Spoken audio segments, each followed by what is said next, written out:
உண்மை என்ன நடந்துச்சுன்னா, கர்த்தருடைய வார்த்தை வந்ததுனால பஞ்சகாலமா இருந்தாலும் எலியாவின் நிமித்தம் காகங்களுக்கு அப்பமும் இறைச்சியும் கிடைச்சது. பஞ்சகாலம் கொடிய பஞ்சமா இருந்தாலும் எலியாக்கு சாப்பாடு போட அந்த விதவை தீர்மானத்தின் நிமித்தம் அந்த விதவைக்கு அப்பமும் அந்த மாவும் எண்ணெயும் பஞ்சகாலம் முடிகிற வரைக்கும் தீரவே இல்லை. இப்ப நான் உங்களுக்கு கேட்கிறேன், யாருக்கு நிறைய பெனிஃபிட் வந்துச்சு?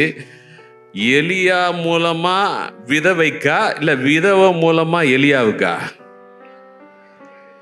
ஏன்னா விதவையினுடைய மாவுல எலியா ஒரு ஆள் தான் சாப்பிட்டாரு. ஆனா எலியாவனுடைய வார்த்தையினால விதவை வீட்டுல இருக்கிற அத்தனை பேரும் சாப்பிட்டாங்க.